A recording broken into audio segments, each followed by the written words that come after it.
This is the GS Explorer S titanium smartwatch, really well built, military standard specs on this one. You have a AMOLED screen display with up to 1500 nits in illumination on this one.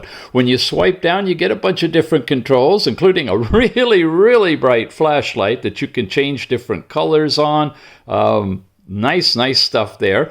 You can lock the screen, do not disturb, all of those different things. You have your overall settings as well. When you swipe off to the side, each of these little buttons can take you into deeper things on your blood oxygen, your last night's sleep time, breath work, you name it, calories burned, distance traveled. You can set separate cards up for heart rate, for example. When you go into that, you get all of your breakdown over the last 7 days, other information available as well. Ladies, you can have a calendar showing your cycle and where you are. Air pressure, elevation, all that's in here. You've got a compass that's calibrated and highly accurate, and you can add like a music player or whatever else you'd like. All of these are configurable. Swipe off this way.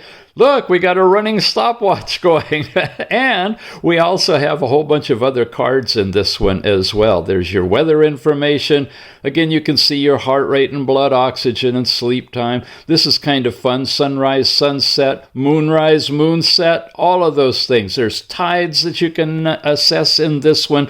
3 different buttons. This takes you to a thing called an outdoor explorer mode that when you enter it, lets you just free willy out in nature, mark waypoints, navigate yourself back, do all kinds of things. And yep, you even have free diving, because at 10 atmosphere waterproofing on this one, you can definitely take it and dive with it. It's a really sweet watch. You got a couple of different bands. What can I say? It's a little on the expensive side, but it is very sophisticated. Once again, it is the GS Explorer S in titanium.